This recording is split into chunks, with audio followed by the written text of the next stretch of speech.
mga kakusina! Samahan niyo ako sa ating kitchen experimento today. Ang yellow cornmeal polvoron. I'm so excited! So, start!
I-heat ang pan at ilagay ang cornmeal powder.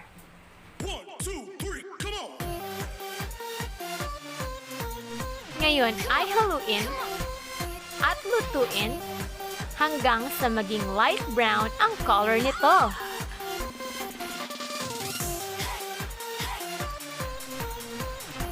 Next ay ibuhos ang milk powder. Ilagay ang sugar. At syempre, halo-halo ulit.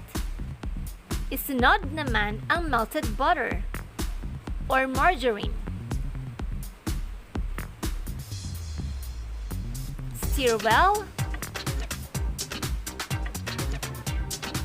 hanggang sa maging light brown ang color nito.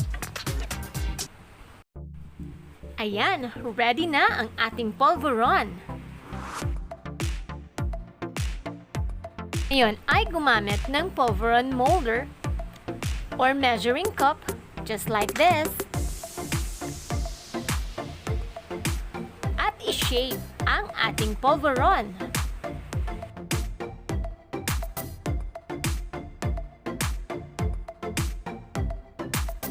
At lastly, i-wrap ito gamit ang colored cellophane.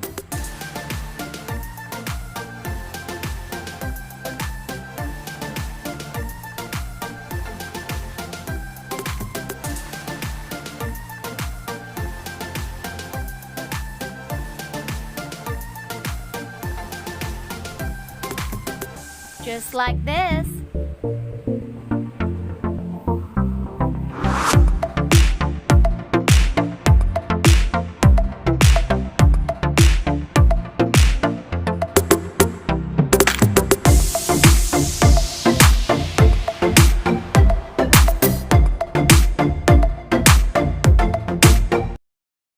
Ready to serve na ang ating cornmeal polvoron.